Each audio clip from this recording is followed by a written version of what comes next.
নমস্কাৰ, মই অনিৰ্বাণ। আপোনালোকে চাই আছে দি ক্ৰছ কাৰেণ্ট। দিল্লী বিধানসভাত বৰ্তমান সময়ত এটা বিষয়ক লৈ তুমুল বিতৰ্ক চলি আছে। চলিত বৰ্ষাকালীন অধিৱেশনত দুদিন ধৰি শাসকীয় বিজেপি আৰু বিৰোধী আপৰ মাজত তীব্ৰ যুক্তিযুদ্ধ হৈছে। কাৰণ হৈছে এটা গোপন সুৰংগ আৰু দুটা ৰহস্যময় কোঠা। বুধবাৰে এই বিতৰ্ক ইমানেই তীব্ৰ হৈছিল যে প্ৰাক্তন মুখ্যমন্ত্ৰী তথা আপ নেত্ৰী আতিশী আৰু অন্যান্য আপ বিধায়কসকলক বিধানসভাৰ পৰা বাহিৰ কৰিবলগীয়া হৈছিল। এই ৰহস্যময় কোঠা আৰু গোপন সুৰংগটোৰ প্ৰকৃত সত্য আচলতে কি? এই বিতৰ্কৰ বিষয়ে পুৰাতত্ত্ববিদ আৰু ইতিহাসবিদসকলে কি কয় চাওঁ আহক। দিল্লীৰ বিজেপি চৰকাৰে মুখ্যমন্ত্ৰী ৰেখা গুপ্তাৰ নেতৃত্বত পূৰ্বৰ আপ চৰকাৰৰ দাবী নাকচ কৰিছে যে দিল্লী বিধানসভাৰ তলৰ কোঠাকেইটা ব্ৰিটিছ শাসনৰ সময়ত ফাঁচীঘৰ আছিল আৰু তাত লালকিল্লাৰ সৈতে সংযোগী এটা সুৰংগ আছিল। এই কথা তেওঁলোকে অগ্ৰাহ্য কৰিছে। তেওঁলোকৰ মতে এই স্থানটো মাত্ৰ ব্ৰিটিছ শাসনৰ সময়ৰ এটা টিফিন ঘৰ আছিল। প্ৰশ্ন হৈছে, এই দুটা কোঠা প্ৰকৃততে ফাঁচীৰ স্থান আছিল নেকি? আৰু সুৰংগটো সঁচাকৈয়ে লালকিল্লালৈ গৈছিল নেকি? দিল্লী বিধানসভা ভৱনৰ তেনে কোনো অতীত আছে নেকি বাৰু? ইতিহাসবিদ আৰু পুৰাতত্ত্ববিদসকলে এই দাবীক নাকচ কৰিছে। 2021 চনত আপ চৰকাৰৰ সময়ত তদানীন্তন বিধানসভাৰ অধ্যক্ষ ৰাম নিৱাস গোৱেলে দাবী কৰিছিল যে বিধানসভাৰ তলৰ কোঠাকেইটা ব্ৰিটিছ শাসনৰ সময়ত ফাঁচীৰ স্থান হিচাপে ব্যৱহাৰ কৰা হৈছিল। তেওঁৰ মতে এটা গোপন সুৰংগ লালকিল্লাৰ সৈতে সংযোগী আছিল আৰু সম্ভৱতঃ ব্ৰিটিছসকলে মৃত্যুদণ্ডপ্ৰাপ্ত কয়দীসকলক স্থানান্তৰৰ বাবে ব্যৱহাৰ কৰিছিল এই সুৰংগটো। গোৱেলে সংবাদ মাধ্যমক সুৰংগৰ প্ৰৱেশদ্বাৰ দেখুৱাইছিল আৰু ইয়াৰ ইতিহাসৰ বিষয়ে দাবী কৰিছিল। গোৱেলে 2021 চনত কৈছিল যে সুৰংগটোৱে বিধানসভাক লালকিল্লাৰ সৈতে সংযোগ কৰে। তেওঁ লগতে কৈছিল যে আধুনিক নিৰ্মাণৰ বাবে সুৰংগৰ পথ বন্ধ হৈ গৈছে। গোৱেলে আৰু কৈছে যে সুৰংগ আৰু ফাঁচীঘৰটো 2022 চনৰ 26 জানুৱাৰী বা পৰৱৰ্তী স্বাধীনতা দিৱসৰ ভিতৰত পৰ্যটকৰ বাবে মুকলি কৰা হ'ব।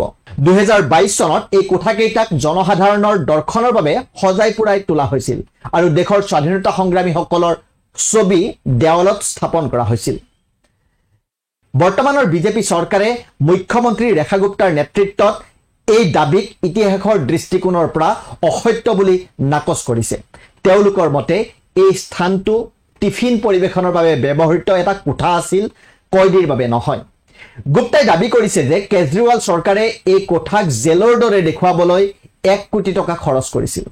প্ৰতীকী জেলৰ ৰেলিং, ফাঁচীৰ দড়ি আৰু স্বাধীনতা সংগ্ৰামীৰ প্ৰতিচ্ছবি স্থাপন কৰি এই ব্যয় কৰিছিল।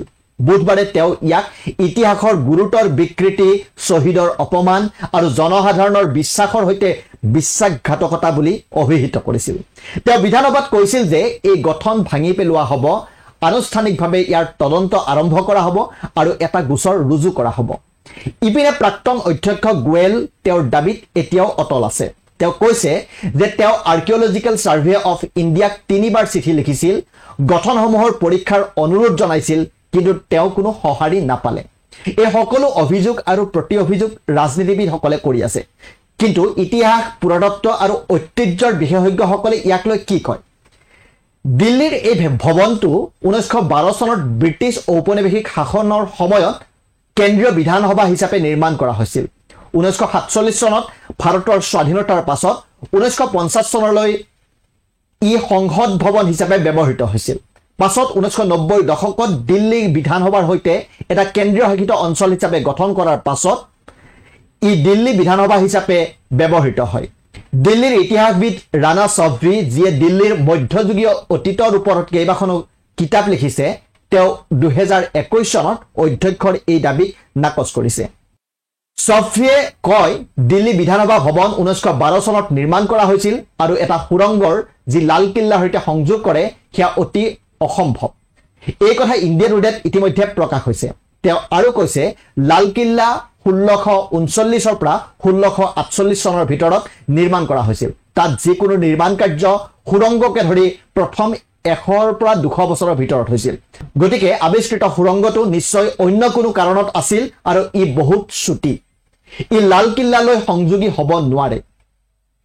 ইতিহাসবিদ তথা লেখক সুহেল হাছমিয়ে কৈছিল যে বিধানসভাই নিজেই বিচাৰক আৰু জল্লাদৰ ভূমিকা পালন কৰি নিয়মীয়াকৈ নিজৰ পৰিসৰত ফাঁচি দিয়াটো অতি অসম্ভৱ। মই ভাবোঁ যে বৰ্তমানৰ দিল্লী বিধানসভাত ফাঁচী ঘৰৰ কাহিনীটো মাত্ৰ এটা কল্পনাপ্ৰসূত গল্প। হাছমিয়ে দ্য ইণ্ডিয়ান এক্সপ্ৰেছক এইদৰে কৈছিল। আনহাতে দিল্লীৰ পুৰাতত্ব বিভাগৰ এজন বিষয়াই সংবাদগোষ্ঠীক কৈছিল যে তেওঁলোকে ফাঁচী ঘৰ বা সুৰংগৰ দাবীৰ তদন্ত কৰা নাই আৰু কোনো চৰকাৰৰ পৰা এনে অনুৰোধ পোৱা নাছিল। যদিও কেজৰিৱাল চৰকাৰে ফাঁচী ঘৰৰ অস্তিত্ব ঘোষণা কৰিছিল, তথাপি জনসাধাৰণৰ বাবে কোনো প্ৰমাণ তেওঁলোকে দাখিল কৰা নাছিল। এই দাবীবোৰ এতিয়াও জল্পনা কল্পনাৰ ওপৰত ভিত্তি কৰি আছে আৰু প্ৰশ্নৰ সন্মুখীন হৈ আছে। আৰ্কিঅলজিকেল ছাৰ্ভে অফ ইণ্ডিয়া বা দিল্লী ৰাজ্যিক পুৰাতত্ব বিভাগৰ পৰা সম্পূৰ্ণ তদন্তৰ পাছতহে এই তথাকথিত ফাঁচী ঘৰ আৰু গোপন সুৰংগৰ সত্যতা নিশ্চিতভাৱে প্ৰতিষ্ঠিত হ'ব। ধন্যবাদ।